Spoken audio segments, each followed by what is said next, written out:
নতুন করে স্পোর্টসের শেষ দুটি ইভেন্ট ছিল ছেলে ও মেয়েদের ১০০ মিটার স্প্রিন্ট। সেখানে নিজেদের গতির ঝলক দেখিয়ে সেরা হয়েছেন ঢাকার মাবিয়া ও খুলনার জাকির হোসেন।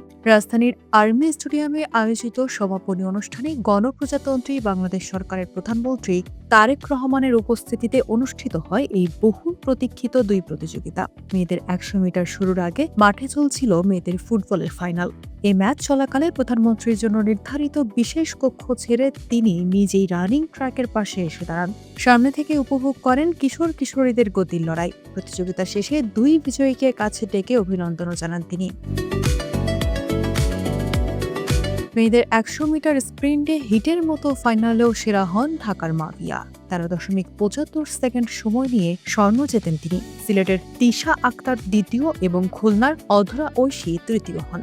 বিজয়ের পর মাবিয়া বলেন, জীবনে কখনো ভাবেননি প্রধানমন্ত্রীর সামনে দৌড়ে জয়ী হওয়ার সুযোগ পাবেন। এই মুহূর্ত তাকে ভবিষ্যতে আরো বড় অ্যাথলেট হওয়ার স্বপ্ন দেখাচ্ছে।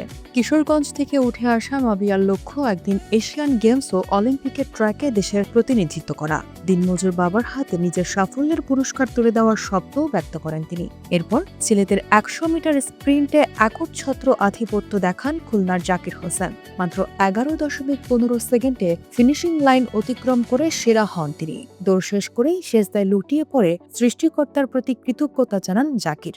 এরপর ছুটে যান কোচ ও সতীর্থদের কাছে। রংপুরের জিয়াদ হাসান দ্বিতীয় এবং রাজশাহীর সুমন শেখ তৃতীয় স্থান অর্জন করেন।